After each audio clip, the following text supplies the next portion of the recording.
Everyone, my name is Rohit Pilani.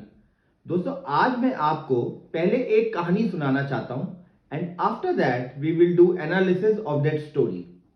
यह story है कि हम कैसे किसी सिचुएशन पर रिएक्ट करते हैं और हमें कैसे उस सिचुएशन पर रिएक्ट करना चाहिए। तो चलिए स्टोरी शुरू करते हैं। दोस्तों, एक बार एक डॉटर ने अपने फादर से शिकायत की कि हर लाइफ इज मिजरेबल, मतलब बहुत उदास, वेरी अनहैप्पी है और उसको समझ नहीं आ रहा कि कैसे वह अपनी लाइफ को बेटर बना पाए।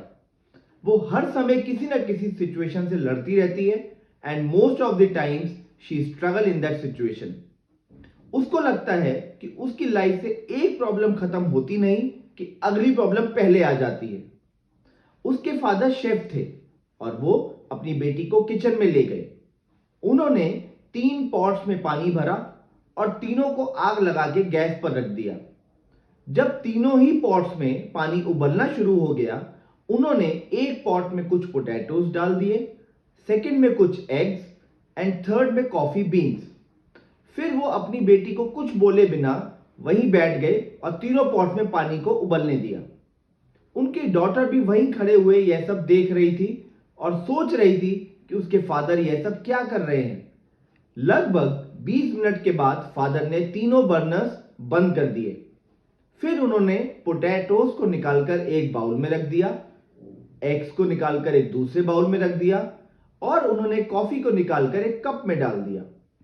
उसके बाद उन्होंने अपनी डॉटर से पूछा कि तुमको क्या दिख रहा है। इस पर डॉटर ने रिप्लाई दिया, potatoes, eggs and coffee. Father ने कहा, थोड़ा पास होकर देखो और टच करो। देन डॉटर टच्ड पोटैटोज, जो शुरू में काफी हार्ड थे लेकिन अब काफी सॉफ्ट हो गए थे। उसके बाद उसने एक एग लिया, उसको तोड़ने के बाद she observe the hard boiled egg. उसके बाद उसने कॉफी को टेस्ट किया जो उसको काफी अच्छी लगी। ऐसा करने के बाद उसने अपने फादर से पूछा कि इसका मतलब क्या है। उसे कुछ समझ नहीं आया। उसके बाद फादर ने उसको समझाया कि तीनों ने potatoes, eggs and coffee beans same situation face की। तीनों को उबलते पानी में डाला गया लेकिन तीनों ने डिफरेंटली रिएक्ट किया। पोटैटोज, जो कि काफी स्ट्रॉन्ग एंड हार्ड थे, उबलते पानी में वो सॉफ्ट हो गए।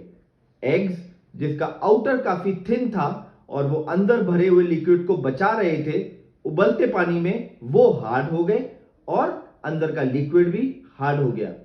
और यही अगर कॉफी बीन्स की बात करें तो बीन्स ने तो बिल्कुल डिफरेंट रिएक्ट किया। कॉफी बीन्स ने उबलते पानी में जाने के बाद पानी को एक डिफरेंट ही रंग दे दिया और पानी को कॉफी बना दिया। Then father asked her daughter कि तुम इन तीनों में से क्या हो? तुम अपने सामने आई प्रॉब्लम्स को कैसे रिस्पॉन्ड करती हो? एक पोटैटो की तरह, एक एग की तरह या फिर कॉफी बीन्स की तरह? दोस्तों, हम सभी यह जानते हैं कि हमें किसी भी सिचुएशन में रिएक्ट नहीं करना चाहिए। सबसे पहले हमें सिचुएशन को समझना चाहिए और फिर समझ के अकॉर्डिंगली रिस्पॉन्ड करना चाहिए। बट हम में से कितने लोग ऐसा करते हैं? चलिए एक एग्जाम्पल के साथ शेयर करता हूं। What is react? मान लीजिए कि आपके घर में एक बच्चे ने कुछ ब्रेक कर दिया। हम लोग इमीडिएटली रिएक्ट करते हैं, गुस्सा दिखाकर, बच्चों पर चिल्लाकर उसको बुरा भला बोलते हैं। बट ऐसा करने से क्या होता है? हम अपने घर के बच्चे से ही अपना रिलेशन स्पॉइल करते हैं, अपने मन को परेशान करते हैं और ऐसा करने से दोनों में से किसी का भी, ना ही बच्चे का और ना ही पेरेंट्स को अच्छा फील होता है। What is respond? मान लीजिए बच्चे ने कुछ तोड़ा, आपने नोटिस किया, आपको गुस्सा भी आया, बट आपने गुस्सा दिखाने की बजाय थोड़ा सोचा, सिचुएशन को एनालाइज किया और अपने बच्चे को बोला कि इट्स ओके, तुमको लगी तो नहीं। उसके बाद आपने देखा कि टूटा क्या है और क्या वो इंपॉर्टेंट था या नहीं।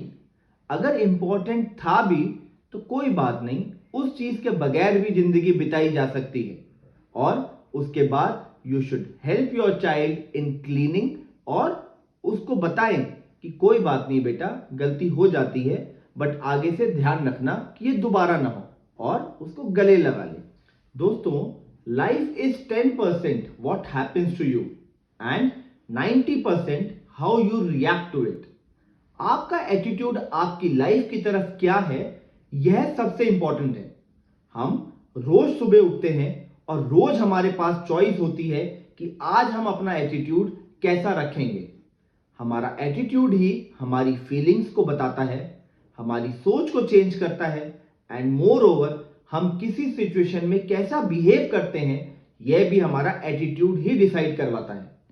हमारा एटीट्यूड आइदर पॉजिटिव और negative play a very big role in our life, जो कि किसी सिचुएशन में कई बार काफी हार्श मतलब कठोर हो जाता है।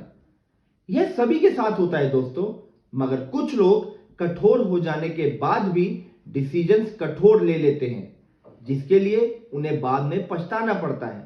और वहीं कुछ लोग कठोर सिचुएशन में भी सोच समझकर सिचुएशन को अच्छे से एनालाइज करके ठंडे दिमाग से डिसीजन लेते हैं, और यही वह लोग होते हैं जो अपनी लाइफ में सक्सेस हासिल करते हैं, बिकॉज यह लोग पॉजिटिव मेंटालिटी, पॉजिटिव माइंडसेट के साथ रिस्पॉन्ड करते हैं। These people have control on their emotions, और वो बुरी सिचुएशन में भी आसानी से बाहर आ जाते हैं। Let me share few examples with you. Sachin Tendulkar, मैं खेलेगा। This is the kind of attitude shown by Sachin in his initial days of cricket, जब एक वेस्ट इंडियन बॉलर ने सचिन को बाउंसर बॉल फेंका और वह बॉल सचिन के हेलमेट से लगा। सचिन के फेस से खून निकलने लगा। अगर उस दिन सचिन सोचता कि मेरी हाइट काफी कम है और दुनिया का हर बॉलर मुझ पर बाउंसर ही ट्राई करेगा और हर बार बॉल मुझे कहीं ना कहीं लगेगी, तो यह क्रिकेट मेरे लिए डेंजरस साबित हो सकता है, तो शायद सचिन कभी सचिन तेंदुलकर नहीं बन पाता।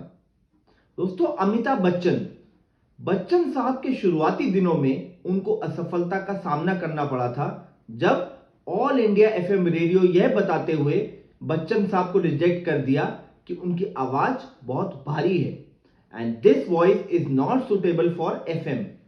उस दिन अगर बच्चन साहब यह सोचकर अपना करियर चेंज कर लेते, तो शायद आज कोई भी बच्चन साहब को नहीं जानता। नरेंद्र मोदी, क्या कभी कोई सोच सकता था कि चाय बेचने वाला लड़का इंडिया का प्राइम मिनिस्टर बन सकता है?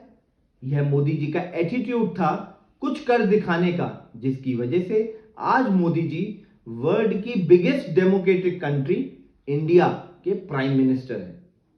Mansoor Ali Khan Pataudi, he was a cricketer since childhood. उनकी एक रोड एक्सीडेंट के दौरान एक आंख परमानेंटली डैमेज हो गई थी। वो ठीक से देख भी नहीं पाते थे, लेकिन he never gave up as per the situation. वो क्रिकेट जगत में एक आंख लेकर वापस आए और खेले, और आज पटौदी साहब जाने जाते हैं इंडियन क्रिकेट टीम के कुछ सफल कैप्टन्स में से एक। दोस्तों, ऐसे और भी बहुत सारे एग्जाम्पल्स हैं, not only for celebrities but in terms of people you may no personally. यह वह लोग हैं जिन्होंने रिकॉग्नाइज किया कि life can be hard, things and events occur that can be out of control, but उनके पास हमेशा चॉइस थी कि वो कैसे रिएक्ट करें, पॉजिटिव या नेगेटिव। दोस्तों, क्या ऐसा कुछ है जो कि हम सीख सकते हैं कि हमें कैसे किस सिचुएशन में रिएक्ट करना है या फिर रिस्पॉन्ड करना है? जी हां दोस्तों, जरूर सीख सकते हैं। सबसे पहले हमें सीखना है माइंडफुलनेस, मतलब ऐसी मनोदशा जिसमें आप करंट में हो रही घटनाओं पर ही ध्यान दें, ना कि जो घटना फ्यूचर में होने वाली है या फिर जो पास्ट में हो चुकी है। और दूसरा है पॉज, मतलब डोंट रिएक्ट इमीडिएटली। दोस्तों, माइंडफुलनेस से हम ऑब्जर्व करते हैं कि हमारे आसपास क्या हो रहा है और किस रीजन से हमारे इमोशंस अप या डाउन हो रहे हैं। We should always pay close attention to how our mind reacts. Then pause, we don't have to act immediately, चाहे फिर मन में पॉजिटिव इमोशन हो या नेगेटिव। टेक पॉज, थोड़ा ठहरे, don't act, let's that emotion go away, think and then respond. मान लीजिए आप शादीशुदा हैं या फिर एक्चुअली में मैरिड हैं। आप ऑफिस से घर आए और आपकी वाइफ ने आपको आपकी मदर के बारे में बोलना शुरू कर दिया। अब एक सिचुएशन कि आप भी वापस से अपनी वाइफ पर भड़क जाएं और इससे रिलेशन खराब होगा। दूसरी सिचुएशन कि आपने सुना, समझा और प्यार से कहा कि ठीक है, मैं उनका पर्सपेक्टिव भी समझ लूं, then will take some decision. अब आप ही बताइए कि कौन सी सिचुएशन बेटर है, फर्स्ट या सेकंड। दोस्तों, ऐसा कर पाना आसान नहीं है, लेकिन अगर आपने यह करना सीख लिया तो आप देखेंगे कि आपकी लाइफ के अंदर होने वाली प्रॉब्लम्स को आप बहुत आसानी से सॉल्व करके आगे बढ़ जाएंगे।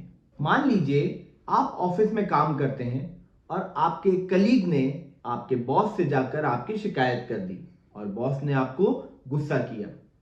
अब या तो आप अपने बॉस पर या फिर अपने कलीग पर जाकर रिएक्ट करेंगे।